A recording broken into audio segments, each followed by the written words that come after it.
What is up, everybody? Welcome to another edition of Drive for Show, DFS for Dough here on RotoGrinders. Happy to be back in the mix here this week. We took last week off with the tournament being over a holiday weekend.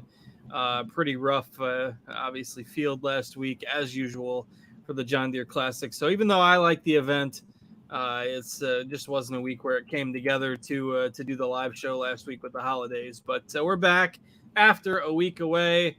I know my co-host, Mr. Notorious, got a little breather there, and so yeah, hopefully everybody's refreshed and ready to go for the Scottish Open this week. Of course, I am Justin Van Zuiden, STL Cardinals 84, and I do have Mr. Derek Farnsworth alongside. Noto, hope you enjoyed some time off, and did you go anywhere special? Yeah, good to be back. Nowhere special. Just went to my grandma's little town in southern Utah, so I had some fun for the 4th of July. Now we're back. A little disappointed that we're not getting better contests for the Barbasol. I kind of like that event. I like having 2 sweats at once. That way I can have something alive at least on the weekend. But yeah, John Deere was good. It was really close to being a great week. I had Brendan Todd outright. He ended up falling apart there at the end. And then all I needed from Chris Kirk was the top 20 for one of my parlays. And he bogeyed his final hole to finish T21. So a little bit frustrating on Sunday.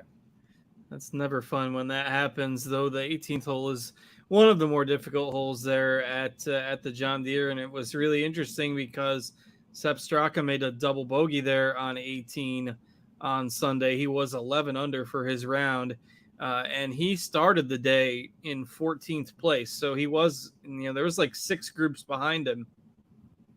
And so he was at 23 under par and makes a double bogey there on 18. And, then he's at 21 under, and you just have to sweat whether or not anybody is going to catch you. And then Brendan Todd and Alex Smalley were there in the final group and could not quite chase him down there on the back 9. Smalley had a really good round on Saturday to climb up the leaderboard, but could not make enough birdies on Sunday. And then, of course, Todd had gotten within a stroke, 3-putted 16, and then could not birdie the par 5 and ended up falling a couple of strokes back. So could have been in there and maybe force a playoff, but struggled on those final couple holes there. And just a tournament where, you can see one super low round, like Smalley had on Saturday, a 62, and then Straka with what could have been a 60 or even a 59 on Sunday. Aberg got in the mix as well with a 63 on Sunday. And Grayson Murray up out of nowhere as the first round leader and also kind of held the ship together and finished inside the top 10 himself. So it's never a surprise when this happens at the John Deere Classic because it tends to be a birdie fest, because it's a weak field. You're going to see some surprises, but I did not have a Grayson Murray first round leader on my bingo card last week. Yeah, no, I think he's in the field for the Barbasol. So if you want to get some exposure to him, you'll have to hurry because some of the contests are already almost filling for the Barbasol, which is crazy. But yeah, pretty good week from him. I think Sepp Straka was 9 back after the first round. Pretty crazy to see that, especially in a birdie fest, to see him come back. But yeah, I mean, Todd had a 6-footer for birdie to tie on, 15? And then 3-putted 16 from 22 feet. So that kind of, got rid of his chances. I'm happy for Straka. I mean, it kind of had shades of the playoff that he had with Zalatoris where he hit it in the water a couple of times in the playoff, ended up losing that to Willie Z. So good to see him get the win, and got to think he's going to be on the European Ryder Cup team now. Yeah, that's crazy. And you look at all the guys that U.S. has to choose from. It will be interesting to see how the odds end up shaking out once the rosters are announced. And I do stand corrected, by the way. Jonas Blixt was the first round leader. Murray was in second place. I forgot about Blixt shooting 9 under and taking the lead there in the first round. But anyway, Murray was in the mix and finished top 10, but didn't want somebody with a first round leader Murray ticket that did not cash to come trying to hunt me down because that was wrong. Anyway, and not a whole lot, I think, otherwise for takeaways from last week. Almost everybody that is playing this week didn't really play last week. Obviously, we're going over to Europe now for the Scottish Open and then for the Open Championship. I guess Cameron Young was maybe another story from last week, probably the biggest name in last week's field.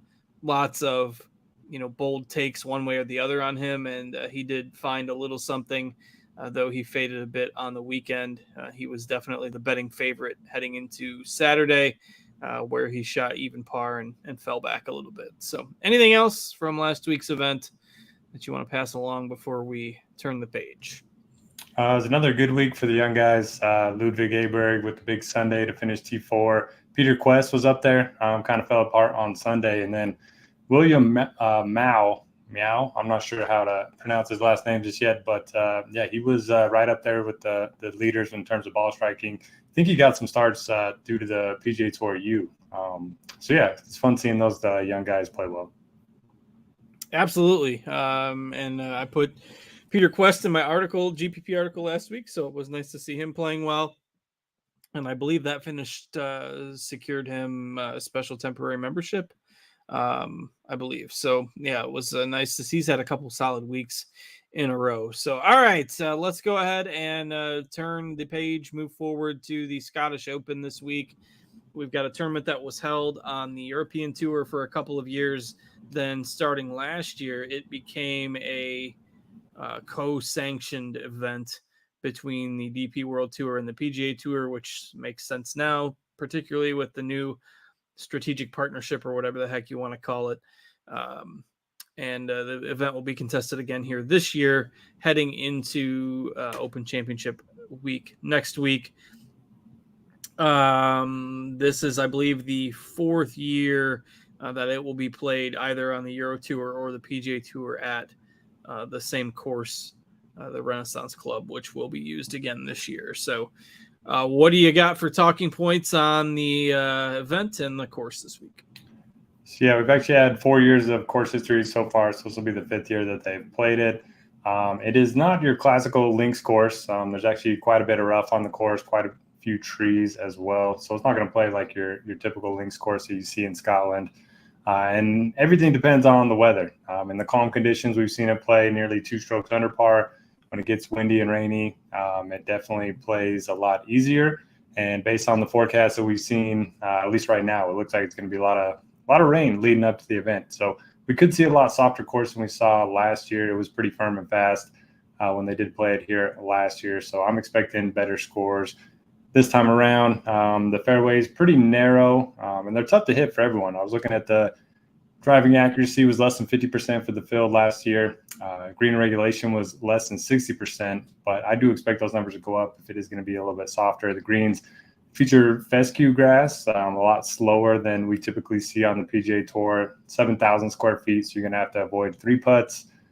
And, there's not too much penalty if you do miss the fairways, one of the lower missed fairway penalties on the PGA Tour. So definitely prefer longer drivers of the ball this week compared to the accuracy guys. If you play on the European Tour, if you play a lot in Scotland, play in the wind, I think all those are helpful in terms of trying to pick a winner this week. Anything else you want to add? Yeah, so if you look at the winning scores for the 4 times it's been played here, -7, -18, -11, and -22. So that goes to show you the variance based on the weather conditions. And if you're curious, last year's winner was Xander Schauffele. That was the first year it was the co-sanctioned event. Then the 3 previous winners on the European Tour were Minwoo Lee, who is rounding into form right now as well, Aaron Rai, and Bernd Wiesberger. Remember that guy? He was the winner of the first event here that was held at the Renaissance Club in 2019. So, I think that pretty much covers it. You mentioned rain heading up to the event. So certainly, unless the winds really kick up, you would expect to see a winning score, maybe closer to that -18 from a couple years ago, as opposed to the 7 under from Schauffele. But it's just hard to put all the data together because you don't get the full shot tracker for this event. I don't know what the European Tour has redesigned their tools a million times over the last couple of years. I don't follow it close enough to know like if their shot by shot data has improved. I know it used to be horrible, but maybe you know more than I do. But anyway, I know they have shot tracker, but I'm not watching the live coverage, so I don't really know how accurate it is. But I imagine it's gotten a lot better than when they started it. And to that point, this is a good week to ignore the stat models, at least for the guys that do play mostly on the European Tour. So somebody like Robert McIntyre, Alexander Bjork, those guys are going to have, just a couple starts on the PGA Tour, so their stats are going to be bad because they're most likely just in the majors. So I would not look at those too closely and try to look at form on the European Tour for those guys. All right, let's go ahead and dig in. It should be a fun tournament. It is a very strong field, obviously, with the major and the Open Championship next week. Lots of guys are using this as kind of their last prep event headed into that Open Championship. So we've got what seems to be somewhat soft-ish pricing. We're taping this on Monday night, so we actually don't have our projections out yet. So apologies, our lineup HQ is still blank, but we do have the field list in there. So we've got 4 golfers above 10K this week: Scheffler, McIlroy, Schauffele, and Patrick Cantlay. How are you handling that top group this week? It's hard to go wrong with any of them. My model slightly prefers Xander and Cantlay over Rory and Scheffler. They kind of have the complete package. They don't have any weaknesses. Xander won here last year. Cantlay was 4th here last year. Both of them are on pretty impressive top 30 streaks. So I think from a safety perspective, I like those two a little bit more. Rory's been playing great. It's hard to see him win in the week before a major, but I guess it could happen. And then Scheffler, I'm going to go with a hot take here. I'm going to say he finishes outside of the top 12 for the first time this year. I don't think he's going to finish far outside the top 12, but I don't know. I don't think the course sets up for him as good as most of the courses in America. Yeah, he's going to finish 13th, and it's going to still be a W. That's crazy how good he's been this year. Obviously, we've talked about that pretty much every week. But if you look at even if you go 50 rounds, which is crazy in this field, tee to green first, ball striking first, off the tee first, approach first, around the green first, putting 120th. So that's basically Scheffler in a nutshell. He's dominant even though he can't putt at the moment. But just hard to go wrong with him. We are seeing him at a point now, though, where he is priced, where it's a conversation of, hey, save 700 and go to Rory, save 1,400 and go to Cantlay.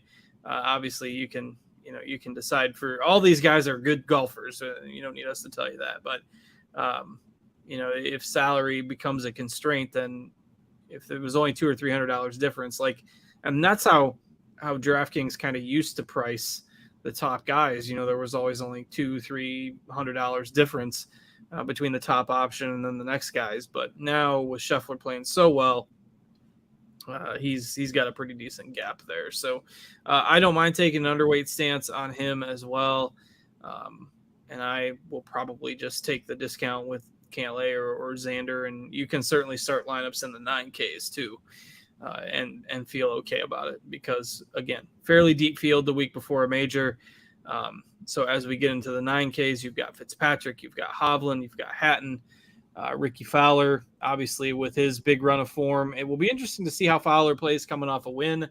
A lot of times we don't like to target guys coming off of a win, particularly when it's their first win in quite some time. But, with Ricky, maybe that's just relief, and now he can go play free and easy. And, he's been really good for the last 2 months. So will be interesting to see how Ricky plays. You got Fleetwood, Spieth, Lowry, Wyndham Clark, all in the 9K range this week. You got a couple of favorites out of that group. Yeah, I agree with Justin in the chat. I really like Tommy Fleetwood this week. He's betting him top 20. I might go ahead and bet him outright as well. He's never won on the PGA Tour, so it would be perfect for him to win the co-sanctioned event that wasn't in America. If you look at his stats, they've been solid across the board all season. He's got 2 top 5s here and 3 starts. So I really like Fleetwood. I also like Tyrrell Hatton at 9,600. He's been playing great. No weakness in his game, similar to Tommy Fleetwood, and he's 3 for 3 here as well. All 3 top 25s. So I think those two could be your starting 2 if you would like to build, a balanced lineup, a very safe lineup.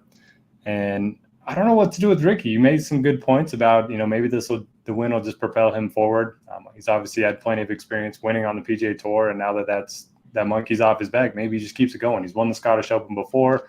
It was at a different course, but I do think he's interesting. Everybody's probably going to be fading him coming off the win. That's just what people do. So I think he's one of the more interesting tournament plays. Outside of that, I don't have any strong takes. I mean, Spieth hasn't played since the U.S. Open. Got to think that this course would suit his game, more creativity. Playing in Europe than you see mostly in the target practice in America. But I don't know. Do you have any strong takes on Spieth or anyone else here? Do I have any strong takes on Spieth? You know better than they can be bad bad takes. We haven't. He played well at the Memorial, but otherwise, I mean, it's been back to April since we've really seen anything out of him. I can't pay the premium. I know these are the types of courses too where he can, play well and get creative, but I think I'd rather play Fleetwood. I think I'd rather even take the chance on Ricky. Need the intel on whether this is a course that Hatton likes or not.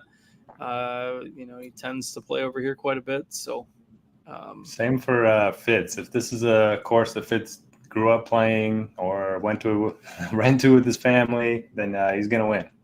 For whatever reason, those are the courses he likes. Yeah. But I otherwise, no, I outside of Fleetwood, Lowry always tends to play well over here, and he's in solid form, maybe not spectacular, but 12th, 16th, 43rd, 20th, 19th, his last 5 starts. But he's also priced up. I mean, I would have expected to see him maybe $500 or $600, $700 cheaper in this field, and maybe his odds are sky boosted too, because that's obviously what the pricing is generally set on. But I haven't looked too deep at his numbers yet, but would make sense if he's kind of in that same range. But so I like Lowry, and I think he's a little bit overpriced, but that should also keep the ownership down a little bit. So yeah, Lowry would be my GPP guy in that mix, I think. Yeah, I like that call, and I get the feeling that nobody's going to play Wyndham Clark. Just seems like coming off the win at the U.S. Open, he was pretty low on the next week, and then now we're going over to Europe. So if he's low owned, I might go there. He did finish top 20 here last year, and he's obviously a much different golfer now. Mr. Gerg making a joke about Peter Quest. He might end up making a run at the Barbasol and just securing that PGA Tour card full time. So 25-1 if you want to get on Peter Quest. Peter Quest is $10K at the Barbasol. That's the old that Noto says he wants.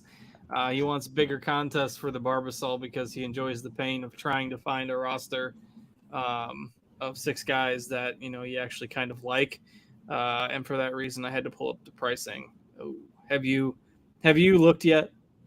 Oh yeah, I've ran the model. I'm ready to. I've got a lineup built. I'm ready to go.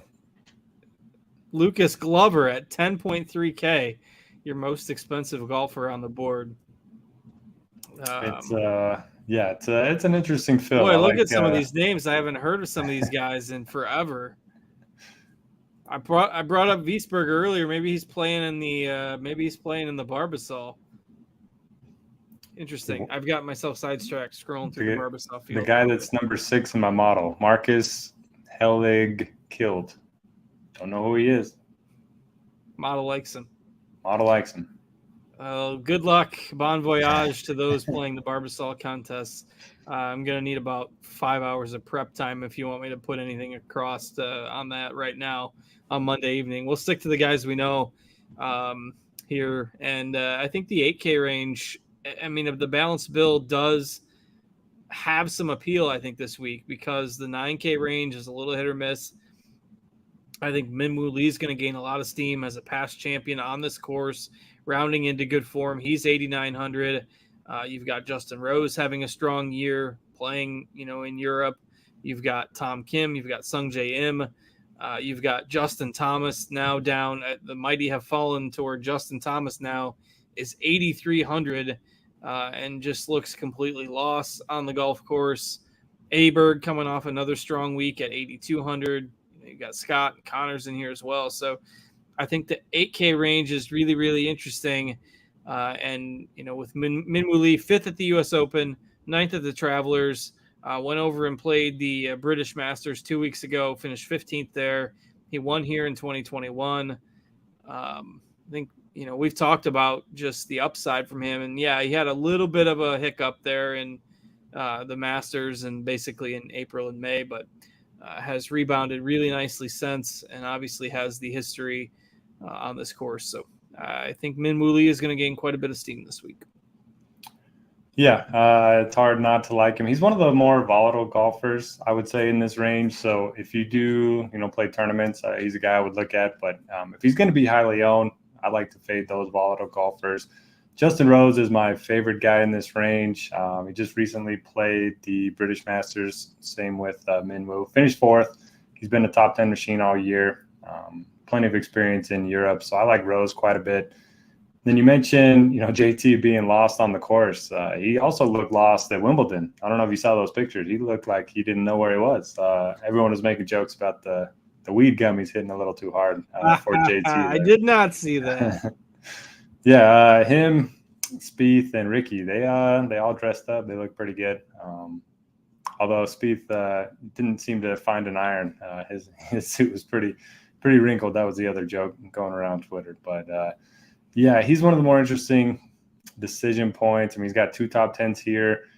Historically, elite tee to green. He's got all the shots for the wind that we know about. So I'll probably take some JT, but he's got to be popular at this price, right? I mean, I don't know. He couldn't make anything at the Rocket Mortgage, for goodness sakes. If you can't make anything there, yes. To answer the question, yes. But I just don't think he's a lock at the moment. I will pending projected ownership on. Like, if he's the most, are you thinking like most popular golfer in the field? No, but top 5, I would say. I don't know. I'm never good at ownership. So. Yeah, no, that's why it's not our lane. But yeah, I don't know if he is. I think that's a GPP fade until he shows us something. I mean, then you got Aberg on the other end of that spectrum who just looks ridiculous. I mean, we haven't seen somebody come onto the PGA Tour and look so comfortable in a while. And yeah, I know it was the John Deere and, not a strong field, but dude's made 47 birdies and 2 eagles the last 2 tournaments. So, I shouldn't be unfamiliar with links courses. Adam Scott's been playing really well. Like, you can live in this range if you want to and field a pretty good lineup. Yeah, I like the range quite a bit. Corey Connors, good ball striker. For whatever reason, he hasn't played great here, but he's been awesome with the irons. And then Max Homa is an interesting tournament play for me. For whatever reason, my model always loves him, and he just hasn't been in the best of form. But T16 here last year really doesn't have a weakness in his game, and I think he could get overlooked at 8,800. All right, so let's go ahead and move into the 7Ks. Interesting mix of players in here as well. And I think this is a spot to note. Naturally people will gravitate towards the players that they know, the players that they see on the PGA Tour. Obviously, there's going to be a lot more European Tour guys, especially as we get into the 7K range. But, I mean, a lot of these guys might end up with lower ownership than their PGA Tour counterparts. So just don't sleep on them in some GPP builds. And we're seeing a lot more European guys play on the PGA Tour a little more regularly. So maybe this isn't as noteworthy as it was, maybe 2 years ago. But Alex Smalley coming off a strong week at the John Deere. Aaron Rai, a past champion on this course. You've got the kind of PGA Tour household names like Harman and Woodland in here. And then you've got the more Euro Tour guys like Dietrich and Ryan Fox. My boy Ryan Fox back in our lives this week. And he's still been having a pretty solid year. So what are your thoughts on the $7,500 to $7,900 range? I never quite understand why the 75 to 8,000 range is like never any golfers. I think there's 8 this week. And then from 7,000 to 7,500, there's 36 golfers. It's kind of weird. But in that small range, I don't mind Dietrich at 7,500. He's got the course history, back-to-back top 10s, and he's 4 for 4 here. You mentioned Brian Harman. I think he was DFL here last year, which is not great. But I went back and looked at his Open track record, and he's been pretty good at that major. He's got 2 top 10s in a row coming into the event. So I'll probably go back to Brian Harman. And that's maybe some Aaron Rai. I don't mind Aaron Rai. What about the Højgaard brothers? Rasmus coming off of the win last week at the Himmerland. And then I think Nikolai is a little cheaper. But any interest in those two? Yeah, it'll be interesting to see. Nikolai's not in as good a form either, and missed a cut last week. So, yeah, probably Rasmus if I had to choose. He does have a third as well over the last couple months, but I don't know. I mean, GPPs if they're like 5-6%, I don't mind. But you know me, I'll just end up playing Ryan Fox because that's what I do. So. What about the motivation factor for Nikolai? Just sad to see his twin brother win. Now It's his turn. There you go. You can make that case. I mean, it just the form miscut, 21st at the Rocket Mortgage miscut. I don't know. Fine, I guess, but it's not like he's in the 6Ks either. Yeah. So, but those are the guys that you're probably going to get at lower ownership because people aren't familiar with them. But I mean, that's going to be all those Euro Tour guys. Like, am I going to take Højgaard over Bobby Mack at the same type of price? Probably not. And Bobby Mack was 4th last week, too, at the DP World Tour event and has made 3 cuts in a row. So give me Bobby Mack if you're making me choose a Euro guy in that range that's not named Ryan Fox. Yeah, I like that. Question from Mr. Gerg. Does it make sense to target more of the Euro value plays compared to the guys we typically see in America? I'd say yes. There are quite a few that I like in this lower 7K range. What about you? Yeah, I would agree. I mean, Fox, all joking aside, I think is fine. McIntyre is probably my favorite. I'll probably end up putting him in my article this week. Moronk is another guy that could be a good fit here that, these guys, most people just don't know about these guys. Jordan L. Smith is in the field, guys that, have had really good Euro Tour success where, people are going to be more comfortable clicking the names they know, like, a Keith Mitchell or Eric Cole or Doug Gim, maybe not Doug Gim, but Seamus Power, somebody like that. So, yeah, I like the Euro Tour guys in this 7K range for sure. Yep, I like Bobby Mack. I like Jordan L. Smith. He's a guy that tends to play really well, good ball striker on the European Tour. And then my favorite is going to be Alexander Bjork. I worry that he's going to become like the popular value play of the week. He's coming off of 4 straight top 10s. He's 4 for 4 at this event. He's made 90% of cuts over the last 14 months. And when he does make the cut, he tends to play pretty well. So he's going to be my favorite, but I do think he might end up being pretty popular. A couple other names, Joost Luiten at 7,100. If you want to look at him, he's also a guy that makes a lot of cuts on the European Tour. Bezuidenhout, he's won 7 times worldwide, 2 on the European Tour, 5 on the Sunshine Tour. Coming off a miscut last week, I did like him a lot at the John Deere, but I think that's going to help lower his ownership. I mean, he was 99,000, something like that last week at the John Deere. So 7,200 feels like a discount on CBES. Yeah, it was weird to see some of the guys at the John Deere. You were not. We didn't do a show last week, so I almost always go.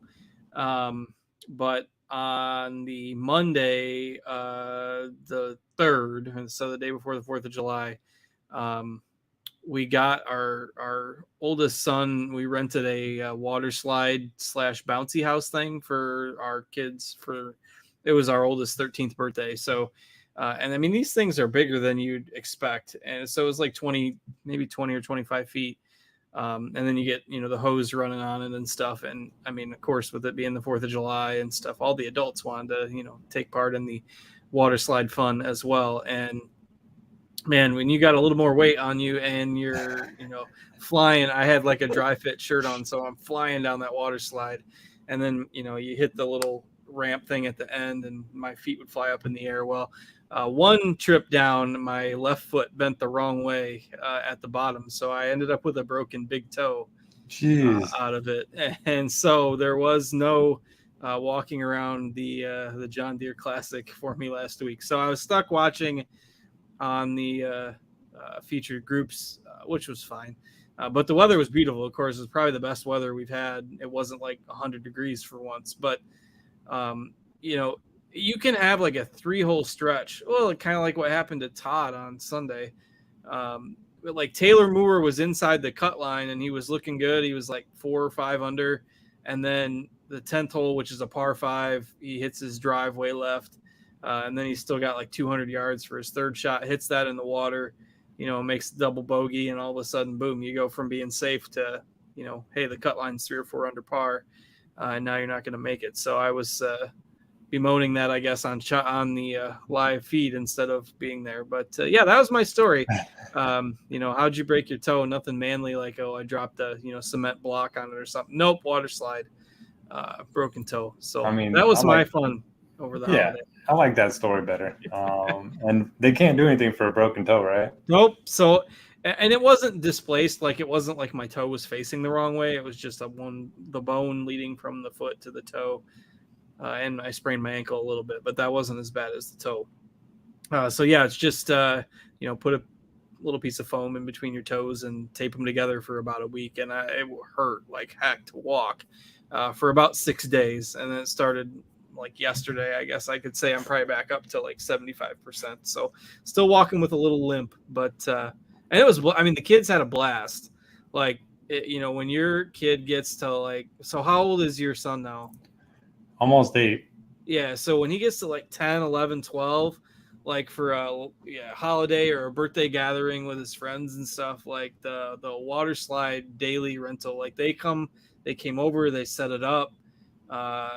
I signed a waiver, which I guess was for my own safety, to sign the waiver, probably generally for the kids to not break anything, but no, it was for me.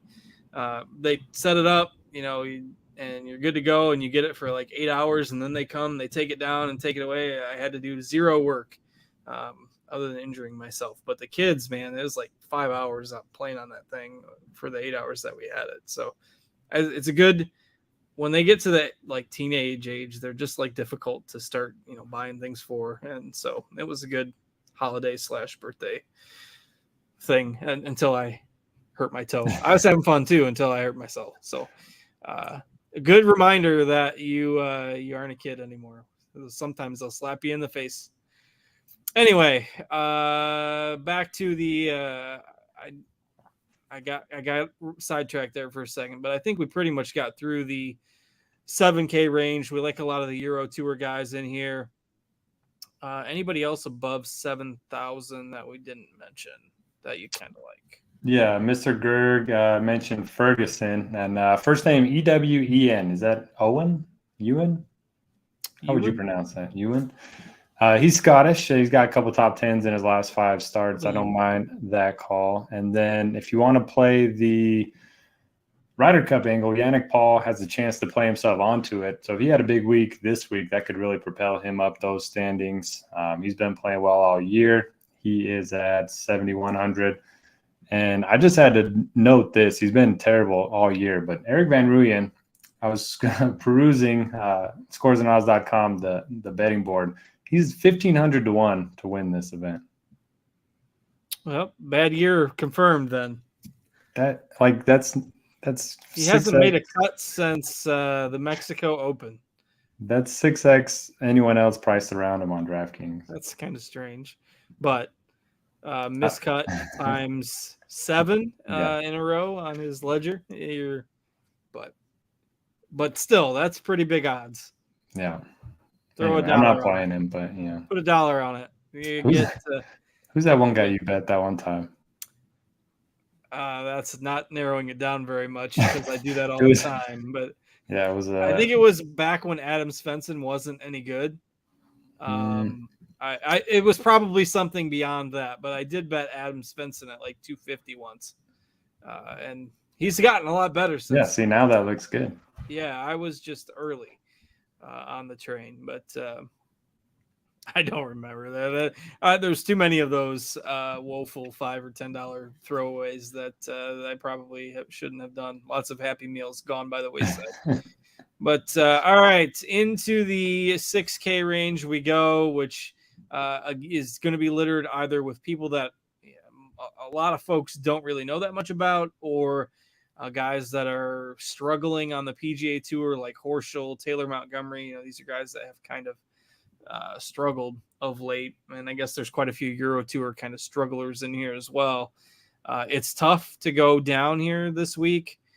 It is kind of maybe a week where it benefits to have a model data like Noto does, because perhaps somebody will pop that maybe you're not thinking of.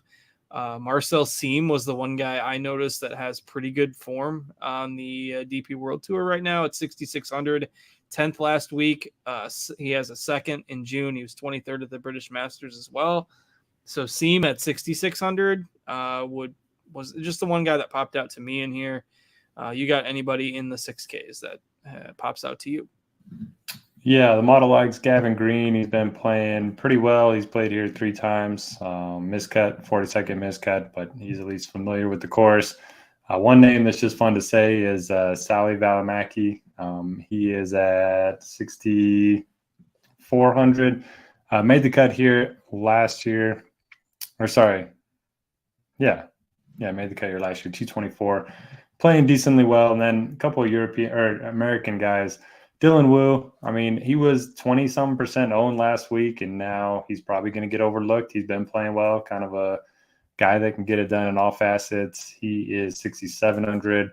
And Michael Kim, on that same note, missed a cut last week, so I think that's going to help lower his ownership at 6,600.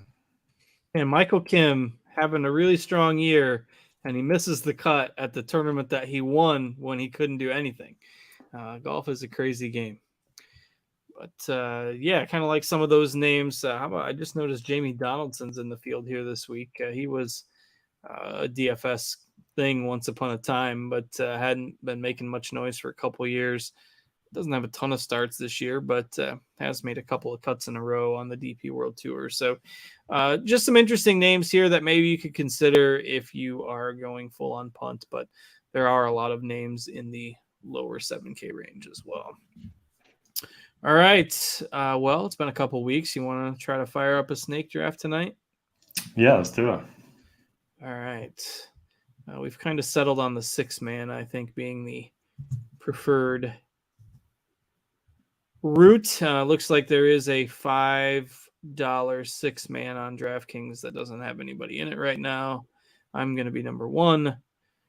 And if you are not interested in following us along as we do a live snake draft on the air, if you are interested, feel free to come join. We'll need 4 additional people beyond us, and we'll knock that out real quick here at the end of the show. But if you are not doing the snake draft, thanks as always for checking us out.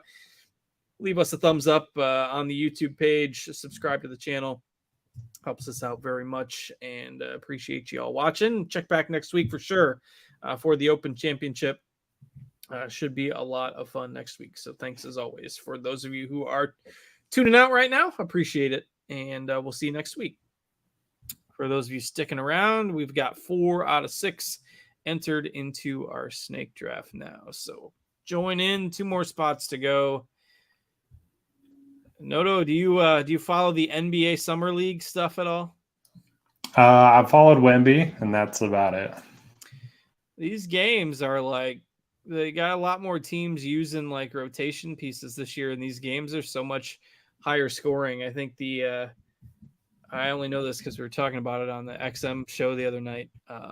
So we're on like late nights on Sundays, and there's not much else to talk about. But the over-unders for these games last year were averaging like 171 because they're 40 minutes. And now this year there's like 185, 187. There was like a 190 yesterday. Which if you take, 190 and equate that to 48 minutes is like 228 for a full NBA game. So I don't know. We're either in for another big bump in scoring in the NBA this year, or teams are just playing more run and gun in the summer league. I haven't watched enough of the games to know which is which. But anyway, lots of scoring in the summer league. It seems like it just gets a little bit higher scoring every year. Yeah. Well, that's definitely the pace. All right, we are filled up, and I will attempt to share my screen. Usually this fails at least once.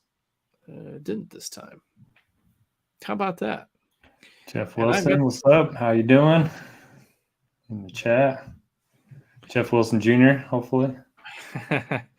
We've got a slew of RotoGrinders logos in the draft, a bunch of familiar names, and then Jay Starcher 723, the one oddball without the RotoGrinders logo. So, and also appears like his logo may be a Trump hat, or I'm going to try to see what. Okay, we're not going to read that on the air.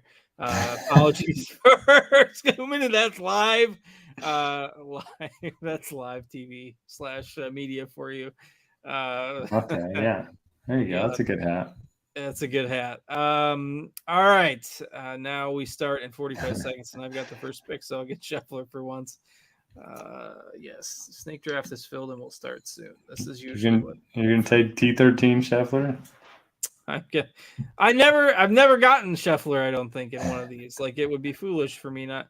I'm gonna take Scheffler in this $5 snake draft, and then I am going to fade him in DFS. How about that? This is perfect for me. Pick number 6. I'm gonna get Hatton and Fleetwood on the turn. Maybe. Gerg is watching, so Gerg, take Hatton or Fleetwood just to ruin Noto's fun. All right, we'll get started here. We got, I believe, producer Steve has joined us tonight as well. I think he's Sosa 10. All right, Scheffler for me. I'll fade him in DFS. I can't fade him here out of principle. Rory, maybe Steve will take Hatton or Fleetwood to really screw you on your plan there. Really foil your plan. Oh, Steve did not go according to plan. Gerg's not going to go according to plan either. If this plays easy, this is the perfect Cantlay win course. Yeah, I like him this week. Ooh, Mr. Gerg's going to have he's having to think about it, whether to be smart. All right, went with Hovland. You get your wish and go with Hatton and Fleetwood there. What a start. Just forget about this draft board being a thing now. So, do you watch Wimbledon at all? I do. I follow tennis fairly close. I mean, not appointment viewing, but I did watch the end of Eubanks' match today. Yeah. So America's still got hope alive, which is rare in tennis these days. He's got to play Medvedev next, so we'll see if he can keep it rolling. But certainly rooting for him. Justin Rose going in the second round. I'm going to take – I really like Minwoo this week, so I'm going to take Lowry, and I'm going to take Minwoo Lee. Jay still missed the draft, but we'll see you next week at the Open. We'll try to get a 12-man next week for the Open. We'll see if we get enough momentum during the live show, and if we do, we'll try a 12-man next week. We will have Matt on again next week. Awesome. Matt Vincenzi will be joining us again next week. He provided some picks for us a few weeks back. Big into the betting as well. I know he was tilting Adam Hadwin on Twitter last week. So yeah, he had Smalley and I had Todd, and they both lost. Oof. Yeah, Smalley would have been the best for me as well. I didn't have high hopes heading into the weekend until he had that big round on Saturday. JT falling to me at 18. The mighty have fallen. We didn't talk about Tom Kim at all. He finished third here last year. Yeah, I like him. I think he's a really strong tournament play as well.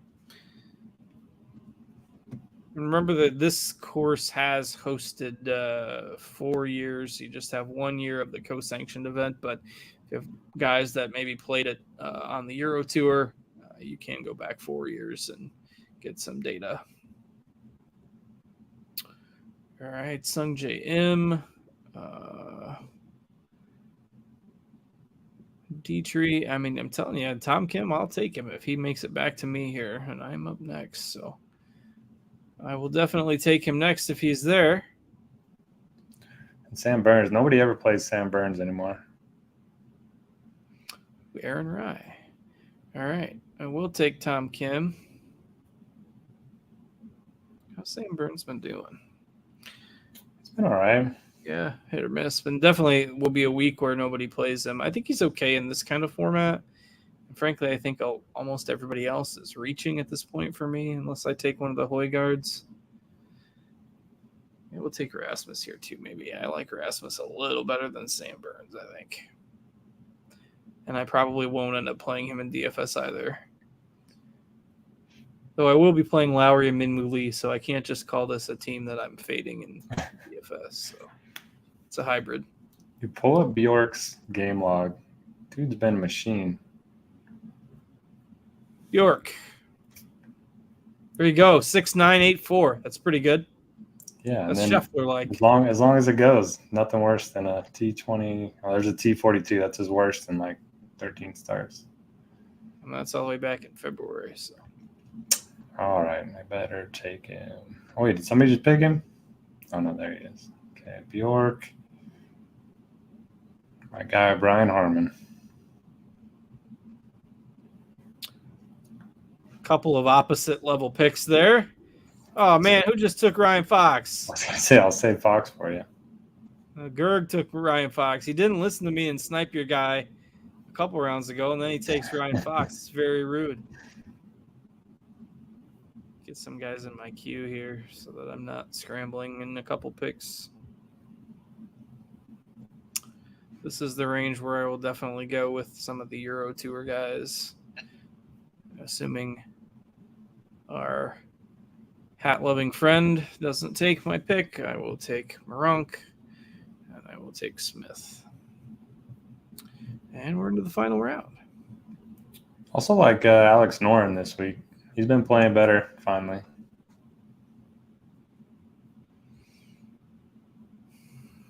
He's still on the board there.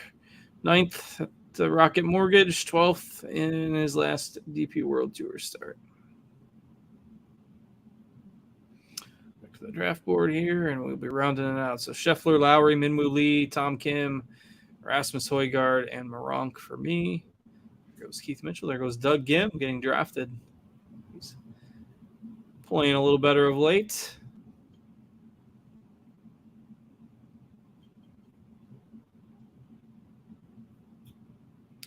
Zudenhout goes right in front of you there, Noto. Now you're going to have to take Noren.